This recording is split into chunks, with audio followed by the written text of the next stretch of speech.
এটা বলতে পারি যে যারা আইন ভেঙেছেন, যারা মানুষকে ক্ষতি করেছেন, তো খুব স্বাভাবিক প্রক্রিয়ায় তাদের কিন্তু আইনের বাইরে লুকিয়ে পড়বার আর কোনো রকম অজুহাত রইল না। আইনের শাসন আমাদের গণতন্ত্রকে মজবুত করে, মানুষকে নিরাপদ করে, নাগরিককে একটা নিশ্চিন্ত ভূমিকায় নিয়ে আসে, মননে নিয়ে আসে। তো এই নতুন সরকার এসে প্রত্যেক মুহূর্তে সেই ইঙ্গিত দিচ্ছে এবং আমাদের সম্মানীয় মুখ্যমন্ত্রী শুভেন্দু অধিকারী মহাশয় এই আইন মানা এবং সংবিধানের যে সম্মান, নাগরিকের যে অধিকার, সারাক্ষণ সেই সম্পর্কিত স্পষ্ট দৃষ্টিভঙ্গির কথা জানাচ্ছেন।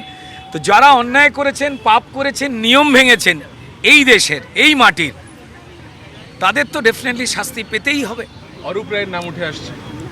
যদি উঠে আসে তো তাহলে তিনি এই নাম তুলেছিলেন, কেউ তো জোর করে তুলছে না। কোনো প্রতিহিংসার জায়গায় এই নতুন সরকার চলছে না। যারা অন্যায় করেছেন মানুষের সঙ্গে, যারা আইন ভেঙেছেন, তারা যদি অপরাধ করে বা মানুষের ক্ষতি করে আইন ভাঙার কাজে নিজের নাম তুলতে পারেন, সেই নাম তো তিনিই তুলে রেখে দিয়েছেন, তার সামনে আসছে। আর শুভেন্দুবাবু বলে গেলেন যে চেষ্টা করবেন ডিসেম্বরের মধ্যে যাতে পুরসভা নির্বাচনটা করা যায়। এত বছর ধরে আটকে পড়ে আছে, আপনি বিধায়ক হয়েছেন, আপনারও তো দায়িত্ব বাড়বে, কি বলবেন? দেখুন, আমি তো এই মাঠেরই ছেলে এবং পরিষ্কার যন্ত্রণা প্রত্যেকটি নাগরিকের মতো আমরা সবাই মিলে ফিল করেছি, যারা হাওড়ার মানুষ, এখানে জন্মানো মানুষ, বড় হওয়া মানুষ।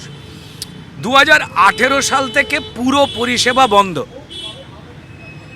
এবং পরিকল্পিতভাবে সেইটাকে সমস্যা মুক্তির দিকে না গিয়ে আগের যে সরকার, মমতা বন্দ্যোপাধ্যায় যখন মুখ্যমন্ত্রী ছিলেন, সেখানে অন্যায়ের ইমারত কি করে বানানো যায়, কর্পোরেশন সিস্টেমকে কি করে ফেল করানো যায়, কিভাবে বেআইনি কাজ কারবার করা যায়, সেইটার তারা একটা পরিকল্পনা করেছিলেন।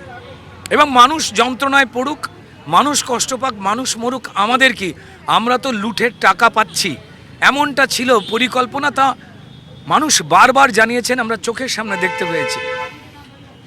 তো সেই যন্ত্রণা থেকেই পরিষ্কার মুক্তি ঘটবে। আমার মনে হয় যে সম্মানীয় মুখ্যমন্ত্রীর আজকের এই ঘোষণা আপনাদের সবার সামনে, মিডিয়ার সামনে, মানুষকে বড় আশার জায়গা, আলো দেখালো যে নাগরিক তার সম্মান পাবে এবং এই নতুন সরকার তা দিতে বদ্ধপরিকর। ডেফিনেটলি সবাই জানেন যে কি হাল করে গেছে অর্থনৈতিকভাবে আমাদের পশ্চিমবঙ্গের রাজকোষে, এবং সেই ক্ষেত্রে দরকার সবার সহযোগিতা।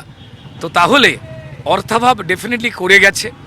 ডাবল ইঞ্জিন সরকারের জন্য অন্তত কিছুটা বাঁচবার আশা বা আলো আমরা দেখতে পাচ্ছি। শুধু দরকার সমন্বয়, সেটা শুধুমাত্র রাজনৈতিক ক্ষেত্রের মানুষ বা শুধুমাত্র প্রশাসনিক স্তরের মানুষ নয়, যারা নাগরিক রয়েছেন, যারাও এই লড়াই করেছেন অন্ধকার মুক্তির পথে, তাদেরও সহযোগিতা চাই এবং তারা প্রস্তুত রয়েছেন আমরা জানি।